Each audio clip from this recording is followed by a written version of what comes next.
ಕೂತ್ಕೊಂಡಿದ್ದಾರೆ.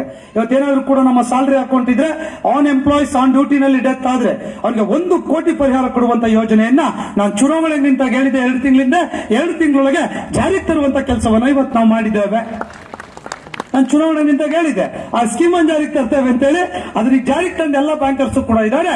ನಿಮ್ಮ salary account ಇದ್ರೆ ಸಾಕು 1 ಕೋಟಿ ಪರಿಹಾರ ಡೆತ್ ಆದ್ರೆ NPS ಗೆ 10 ಪೈಸಾ ಬರೋದಿಲ್ಲ, ಅಟ್ಲೀಸ್ಟ್ 1 ಕೋಟಿ ಸಿಗತ್ತಲ್ರಿ. ಅವ್ನ ಕುಟುಂಬಕ್ಕೆ ಒಂದು ನೆಮ್ಮದಿ ಆಯ್ತಲ್ರಿ. ಯಾರಾದ್ರೂ ಆಕ್ಸಿಡೆಂಟ್ ಡೆತ್ ಆದ್ರೆ 25 ಲಕ್ಷದವರೆಗೆ ಅವ್ನ ಟ್ರೀಟ್ಮೆಂಟ್ ಪರಿಹಾರ ಕೊಡುವಂತದ್ದಿದೆ. ಪರ್ಸನಲ್ ಲೋನ್, ಹೌಸಿಂಗ್ ಲೋನ್ ಎಲ್ಲ ಕೂಡ ಕಡಿಮೆ ರೇಟಲ್ಲಿ ಕೊಡಬೇಕು ಅನ್ನುವಂತ ಒಂದಿಷ್ಟು ಚರ್ಚೆಗಳಾಗಿದೆ. ಆ ಎಲ್ಲ ಕೆಲಸಗಳನ್ನು ಕೂಡ ಈಗಾಗಲೇ ಮಾಡ್ತಾ ಇದ್ದೀವಿ. ಇದೆಲ್ಲ ಕೂಡ ಸಂಘಟನೆ ಯೋಚನೆಯನ್ನು ಮಾಡಿ ಅಧಿಕಾರಿಗಳು ಸರ್ಕಾರದ ಮನವೊಲಿಸಿ ಇವತ್ತು ಕೆಲಸ ಮಾಡ್ತಾ ಇದೆ. ಹೆಲ್ತ್ ಸ್ಕೀಮ್ ತುಂಬಾ ಹತ್ರ ಬಂದಿದ್ದೀವಿ. ಬಹುಶಃ ಈ ತಿಂಗಳಲ್ಲಿ ಲಾಂಚ್ ಆಗ್ಬೋದು. ಎಲ್ಲ ಎಂಪ್ಲಾಯ್ಸ್ ನಮ್ಮೆಲ್ಲ ಫ್ಯಾಮಿಲಿಗೆ ಎಲ್ಲ ಕಾಯಿಲೆಗಳಿಗೆ ಅದು 10 ಲಕ್ಷ ಆಗಲಿ 20 ಲಕ್ಷ ಆಗಲಿ ನಮ್ಮೆಲ್ಲ ಎಂಪ್ಲಾಯ್ಸ್ ಫ್ಯಾಮಿಲಿಗೆ 100% ಕ್ಯಾಶ್ಲೆಸ್ ಟ್ರೀಟ್ಮೆಂಟ್ ತರುವಂತ ಯೋಜನೆ ಇನ್ನೊಂದು ತಿಂಗಳಿಗೆ ಜಾರಿಗೆ ತರ್ತೀವಿ, ಬಿಡೋದಿಲ್ಲ. ಮೊನ್ನೆ ಎಲ್ಲ ಕೂಡ ಫಾಲೋ ಅಪ್ ಮಾಡಿದ್ದೀನಿ. ನಾನು ಯಾವ್ದು ಹೇಳ್ಕೊಳಕ್ ಹೋಗೋದಿಲ್ಲ. ಕೆಲಸ ಆಗಬೇಕದು. ಇಡೀ ರಾಜ್ಯದಲ್ಲಿ ನಮ್ಮ ದೇಶದ ಯಾವ ರಾಜ್ಯದಲ್ಲೂ ಕೂಡ ಇಲ್ಲ ಒಂದು ಅದ್ಭುತವಾಗಿರುವಂತಹ ಪರಿಕಲ್ಪನೆ ಯೋಜನೆ. ಇನ್ patient, out patient, surgery, medicine ಎಲ್ಲದಕ್ಕೂ ಕೂಡ ರೀ ನೀವು ಇಲ್ಲಿ ಯಾವ್ದು ಕಾರ್ಪೊರೇಟ್ ಆಫೀಸ್ಗೆ ಹೋಗಿ ಹಾಸ್ಪಿಟಲ್ಗೆ ಹೋದ್ರೆ ಸಾಕು ಅದು 10 ಲಕ್ಷ ಬಿಲ್ ಆಗ್ಲಿ 20 ಲಕ್ಷ ಆಗ್ಲಿ 1 ರೂಪಾಯಿ ನೀವು ಕೊಡಂಗಿಲ್ಲ. ನೀವು ನಿಮ್ ಫ್ಯಾಮಿಲಿ ಫ್ರೀ ಟ್ರೀಟ್ಮೆಂಟ್ ತಗೊಂಡು ಬರುವಂತ ಒಂದು ಅದ್ಭುತವಾಗಿರುವಂತ ಯೋಜನೆ. ಹೊಡಿರಿ ಚಪ್ಪಾಳೆನಾ? ಕ್ಯಾನ್ಸಲ್ ಮಾಡ್ಬೇಕಾ ಹೆಂಗೆ? ಮತ್ತೆ ಯೋಚನೆ ಮಾಡ್ಬೇಕಲ್ರಿ. ಯಾರೋ ಟೀಚರ್ಸ್ ಬರ್ತಾರೆ, ಸರ್ ನನ್ನ ಮಗನಿಗೆ ಲಿವರ್ ಲಂಗ್ಸ್ ಪ್ರಾಬ್ಲಮ್ 25 ಲಕ್ಷ. ಏನ್ರಿ ಮಾಡ್ಬೇಕಾ ಟೀಚರ್ಸ್? ನಿಮ್ಗೇನ್ ಗೊತ್ತಾಗೋದಿಲ್ಲ ಸೊಮ್ಮೆ, ಅವ್ರಿಗೆ ಗೊತ್ತಾಗುತ್ತೆ. ಯಾವನಿಗೆ ಕಷ್ಟ ಆಗುತ್ತಲ್ಲ ಅವ್ರಿಗೆ ಗೊತ್ತಾಗುತ್ತೆ. ಸಾಲ ಮಾಡ್ಬೇಕು. ಎಷ್ಟೋ ಜನ ತಾಲಿ ಹಡ ಇಟ್ಟಿದಾರ್ರಿ ನಮ್ಮ ನೌಕರರು. ಸೈಟು ಮನೆ ಮಾರ್ಕೊಂಡಿದಾರ ಕಂಡ್ರೆ ದಿನ ನೋಡ್ತಾ ಇರ್ತೀವಿ ಇದೇ ಕೆಲಸ. ಮನೆ ಯಾರೋ ಹೆಣ್ಮಗಳು ನಮ್ಮ ಟೀಚರ್ ಅವರ ಮಗಳು ಸುಮಾರು 13 ಕೋಟಿ ಖರ್ಚಾಗಿದ್ದಾರೆ. ಅವಳಿಗೆ ಹೆಂಗ್ರಿ ಬರ್ಸ್ಬೇಕು ಒಬ್ಬ ಟೀಚರ್? ಮಗಳು ಉಳಿಸ್ಕೋಬೇಕಾ ಬೇಡ್ಬೇಕಾ? ಮಗಳನ್ನ ಸಾಯಿಸೋ ಪರಿಸ್ಥಿತಿ ಬಂದು ನಿಂತಿತ್ತು.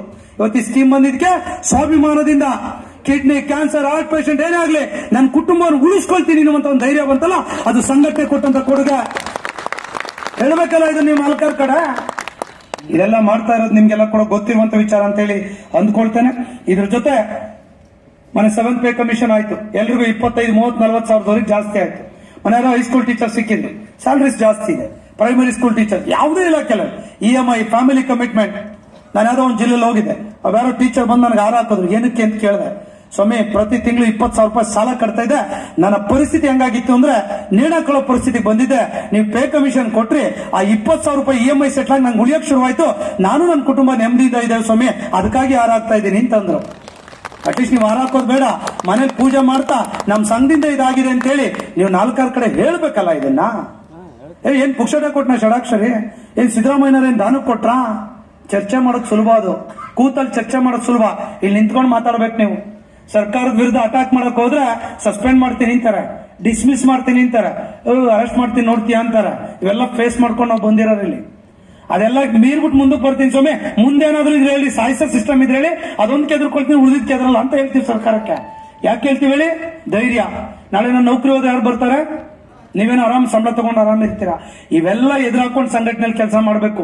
ಸಂಘಟನೆ ಅಂದ್ರೆ ಷಡಾಕ್ಷರು ತುಂಬಾ ಸ್ಮಾರ್ಟ್ ಇದಾರೆ, ಒಳ್ಳೆ ಕಾರ್ ಇದೆ, ಒಳ್ಳೆ AC ಚೇಂಬರ್ ಇದೆ, ಬಿಂದಾಸ್ಕಂಡ್ರಿ. ಅವ್ರಿಗೇನ್ರಿ ನಮ್ಮ ಅಧ್ಯಕ್ಷ ಇದಾರೆ, ಒಳ್ಳೆ ಊಟ ಗೀಟ ಹಾಕಿಸ್ತಾರೆ. ಚಿಕನ್ ಮಟನ್ ನಾನೇನ್ ತಿನ್ನಲ್ಲ, ಒಂದು ಮಟನ್ ತಿನ್ನಲ್ಲ. ನಾನು ಪ್ಯೂರ್ ವೆಜಿಟೇರಿಯನ್ ಅಂದ್ಕೊಂಡಿರ್ತೀರ. ಆಗಿಲ್ಲ ವಾಸ್ತವ. ಅಲ್ಲಿ ಅಧ್ಯಕ್ಷಗಳಿಗೆ ನಮ್ಮದೇ ಒತ್ತಡಗಳಿರ್ತವೆ. ಫ್ಯಾಮಿಲಿ ಎಲ್ಲ ಬಿಟ್ಟು ಇವತ್ತು ಸಂಘಟನೆ ಕಟ್ತಾ ಇದೀವಲ್ಲ, ಕೆಲಸ ಮಾಡ್ತಾ ಇದೀವಲ್ಲ. ಎಷ್ಟು ಜನ ಸೀನಿಯರ್ಸ್ ಗಳಿದ್ದೀರಾ? ಮಾಜಿ ಅಧ್ಯಕ್ಷಗಳು ಎಷ್ಟು ಜನ ಇದ್ರು? ಗದಗಿಗೆ ಎಷ್ಟು ಬಾರಿ ಬಂದಿರೋ ಟ್ರ್ಯಾಕ್ ರೆಕಾರ್ಡ್ ತೆಗೆದು ನೋಡ್ರಿ. ನಾನು ಬಹುಶಃ 8ನೇ ಬಾರಿ ನಾನು ಗದಗಿಗೆ ಬಂದಿದ್ದೇನೆ ಕೇವಲ 5 ವರ್ಷದಲ್ಲಿ. ಹೇಗೆ ಸಾಧ್ಯ ಆಯ್ತು? ನಮ್ದು ಯಾರು ರಿಲೇಷನ್ಸ್ ಗಳಿಲ್ಲ ಇಲ್ಲಿ. ನಿಮ್ ಜೊತೆ ನೀವೇ ನಮಗೆ ರಿಲೇಷನ್ಸ್ ಗಳ. ಮಾತಾಡಬೇಕು, ಒಂದು ಚರ್ಚೆ ಮಾಡಬೇಕು, ಸಂಘಟನೆ ಜಾಗೃತಿ ಮೂಡಿಸಬೇಕು, ಸಂಘಟನೆ ಕಟ್ಟಬೇಕು. ಈ ನಾಡಿಗೆ ಒಂದು ಹೊಸ ಪರಂಪರೆ ಶಕ್ತಿಯನ್ನ ಮುಂದಿನ ದಿನಗಳಲ್ಲಿ ಬಿಟ್ಟು ಹೋಗ್ಬೇಕು ಅನ್ನುವಂತ ಕಾರಣಕ್ಕಾಗಿ ಇವತ್ತು ನಾವು ಇಲ್ಲಿಗೆ ಬರ್ತಾ ಇದ್ದೇವೆ ಅನ್ನೋದನ್ನ ಹೇಳಿಕೆ ಬಯಸ್ತೇನೆ. ಇಷ್ಟೇ ಸಮಸ್ಯೆ ಮುಗಿತಾ? ನಮ್ಮ ಮುಂದೆ ದೊಡ್ಡ ಸವಾಲುಗಳಿದೆ ರೀ. ಇನ್ನು NPS ಆಗಿಲ್ಲ, ಸೆಂಟ್ರಲ್ ಪೇ ಕಮಿಷನ್ ಆಗಿಲ್ಲ. ಬರಬೇಕು, ಜನ ಬರಬೇಕು, ಹೇಳ್ಬೇಕು 4 ಕಡೆ. ನಾಳೆ ಹೋರಾಟಕ್ಕೆ ಕರೆ ಕೊಟ್ರೆ ನೀವೆಲ್ಲ ಕೂಡ ರಸ್ತೆಗಿಳಿಬೇಕು, ಬೀದಿಗಿಳಿಬೇಕು. ಅಟ್ಲೀಸ್ಟ್ ಆಫೀಸ್ ಅನ್ನ ತೊರೆದು ನಾವೆಲ್ಲ ಕೂಡ ಸಂಘಟನೆಗೆ ಕೈ ಜೋಡಿಸಬೇಕಲ್ಲ. ಸುಮ್ಮನೆ ಹಂಗೆ NPS OPS ಆಗ್ಬಿಡುತ್ತಾ? ಸಾಧ್ಯ ಇಲ್ಲಲ್ಲ. ಸೆಂಟ್ರಲ್ ಪೇ ಕಮಿಷನ್ ಆಗುತ್ತಾ? ಸಾಧ್ಯ ಇಲ್ಲ. 15-16 ಸಾವಿರ ಕೋಟಿ ಬಜೆಟ್ ಬೇಕಾಗ್ತದೆ ಅದಕ್ಕೆ. ಈಗಾಗಲೇ 7th ಪೇ ಕಮಿಷನ್ ರೆಕಮೆಂಡ್ ಆಗ್ಬಿಟ್ಟಿದೆ. ಏನಂತ ರೆಕಮೆಂಡೇಶನ್ ಆಗಿದೆ ಡಾಕ್ಟರ್ ಸುಧಾಕರ್ ಅವರು? ನೀವೆಲ್ಲ ಓದೋದು ಕಲಿಬೇಕು. 500 ಪೇಜ್ ಪೇ ಕಮಿಷನ್ ರಿಪೋರ್ಟ್ ಇದೆ, ರೀಡ್ ಮಾಡಿ ದಯಮಾಡಿ. ಆ ಲಾಸ್ಟ್ ಪೇಜ್ ನಲ್ಲಿ ಒಂದು ರೆಕಮೆಂಡ್ ಮಾಡಿದ್ದಾರೆ. ನೆಕ್ಸ್ಟ್ ಸೆಂಟ್ರಲ್ ಪೇ ಕಮಿಷನ್ ಯಾವಾಗ ರಿವೈಸ್ ಆಗುತ್ತೆ, ಅದಾಗಿ ಇಂಪ್ಲಿಮೆಂಟ್ ಆದ್ಮೇಲೆ ಕರ್ನಾಟಕದಲ್ಲೂ ಕೂಡ ಕೇಂದ್ರ ಮಾದರಿ ವೇತನ ನೀಡಬೇಕು ಅಂತ ಹೇಳಿ ಶಿಫಾರಸ್ ಆಗೋಗಿದೆ. ಹೇಳ್ಬೇಕಲ್ಲ, ಇದು ಅರ್ಧ ಕೆಲಸ ಮುಗಿತಲ್ಲ ನಮ್ದು. ಇಂಪ್ಲಿಮೆಂಟ್ ಸರ್ಕಾರದ ಮೂಲಕ ಮಾಡಿಸಬೇಕು ನಮ್ ಜವಾಬ್ದಾರಿ. 2026 ಈಗಾಗಲೇ ನರೇಂದ್ರ ಮೋದಿ ಅವರು ಕಮಿಷನ್ ರಚನೆ ಮಾಡಿದ್ದಾರೆ. ಬಹುಶಃ ಒಂದು ವರ್ಷ 6 ತಿಂಗಳು ಟೈಮ್ ಬೇಕಾಗ್ತದೆ. ಸೆಂಟ್ರಲ್ ಪೇ ಕಮಿಷನ್, ಅದು 8th ಪೇ ಕಮಿಷನ್ ಟೈಮ್ ಬೇಕಾಗ್ತದೆ. ಅದೆಲ್ಲ ಸ್ಕೇಲ್ಗಳನ್ನು ರಿಡ್ಯೂಸ್ ಮಾಡಬೇಕು, ಇದೆಲ್ಲ ಬರ್ತದೆ. ಸೆಂಟ್ರಲ್ ಪೇ ಕಮಿಷನ್ ಬಂದ್ರೆ ಏನಾಗ್ತದೆ, ಎಲ್ಲರೂ ಸಂಬಳ ಜಾಸ್ತಿ ಆಗ್ತದೆ, 25-30 ಸಾವಿರ ಜಾಸ್ತಿ ಆಗ್ತದೆ. ಅಲ್ಲಿ 3% ಡಿಎ ಕೊಟ್ರೆ ಇಲ್ಲಿ 3 ಕೊಡ್ತಾರೆ. ಇವತ್ತು ನಮ್ಗೆ 2.25 ಕೊಡ್ತಾ ಇದ್ದಾರೆ, 0.75 ಕಟ್ ಆಗುತ್ತೆ. ಫಾರ್ ದ ಲಾಂಗ್ ಟರ್ಮ್ 5 ವರ್ಷದಲ್ಲಿ 12-13% ಡಿಎಗಳನ್ನ ಕಳ್ಕೊಳ್ಬೇಕಾಗ್ತದೆ. HRA ನಮ್ಗವ್ರಿಗೂ 3% ಡಿಫರೆನ್ಸ್ ಇದೆ. ಲಾಂಗ್ ಟರ್ಮ್ ಅಲ್ಲಿ ಎಷ್ಟು ಕಡಿಮೆ ಆಗ್ತದೆ, ಫಿಕ್ಸೇಷನ್ ಅಲ್ಲಿ ಎಷ್ಟು ಲಾಸ್ ಆಗ್ತದೆ, ಲಕ್ಷಾಂತರ ರೂಪಾಯಿನ ಹಣವನ್ನ ಕಳ್ಕೊಳ್ಬೇಕಾಗ್ತದೆ. ಅರ್ಥ ಆಗ್ಬೇಕಲ್ಲ, ಯಾಕೆ ಲಕ್ಷಾಂತರ ರೂಪಾಯಿ ಬೇಕು? ನಮ್ಮ ಕುಟುಂಬದ ನಾಳಿನ ನೆಮ್ಮದಿಗಾಗಿ ನಮ್ಗೆ ಹಣ ಬೇಕಲ್ಲ.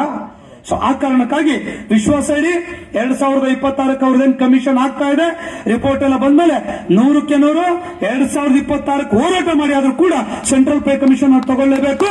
ಅದು ನಮ್ಮ ಹಕ್ಕು. ಈಗಾಗಲೇ 22 ರಾಜ್ಯದಲ್ಲಿ ಸೆಂಟ್ರಲ್ ಪೇ ಕಮಿಷನ್ ಇದೆ. ಯಾಕೆ ಸ್ವಾಮಿ ಕರ್ನಾಟಕದಲ್ಲಿ ಇಲ್ಲ? ಯಾಕೆ ಕರ್ನಾಟಕದಲ್ಲಿ ಇಲ್ಲ? ಯೋಚನೆ ಮಾಡಬೇಕಲ್ಲ. ಯಾರಿಗೂ ಕೂಡ ಗೊತ್ತಿರೋದಿಲ್ಲ. ಇಲ್ಲ ಸಂಘ ಹಂಗೆ ಹಿಂಗೆ ಅಂತ ಹೇಳಿ. ನಾನು ಕಳೆದ ಬಾರಿ ಹೇಳಿದ್ದೆ ಸೆಂಟ್ರಲ್ ಪೇ ಕಮಿಷನ್ ಕೊಡ್ತೀವಿ ಅಂತ. ಬಟ್ 7th ಪೇ ಕಮಿಷನ್ ಕೊಟ್ರೆ ಇವತ್ತು ನಮ್ಮ ಸಂಬಳ ಕೂಡ ಜಾಸ್ತಿ ಆಗುತ್ತೆ. ಅದು ಸಿಕ್ಕಿದ್ರೆ ಸ್ವಲ್ಪ ಬೋನಸ್ ಸಿಗುತ್ತೆ ಅಂತ ಹೇಳಿ ನಾವು ವೇಟ್ ಮಾಡಿದ್ದೇವೆ. ಈಗ ಸೆಂಟ್ರಲ್ ಪೇ ಕಮಿಷನ್ಗೆ ಕೂಡ 2026-27ಕ್ಕೆ ನಾವು ಸೀರಿಯಸ್ ಡ್ರೈವ್ ಅನ್ನ ಮಾಡಬೇಕು. ನೀವು ಮನೇಲಿ ಕೂತ್ರೆ ಆಗೋದಿಲ್ಲ. ಸಂಘಟನೆ ಕರೆಯನ್ನು ಕೊಟ್ಟಾಗ ನಾವೆಲ್ಲ ಕೂಡ ಎಲ್ಲ ತೀರ್ಮಾನಕ್ಕೆ ಬದ್ಧ.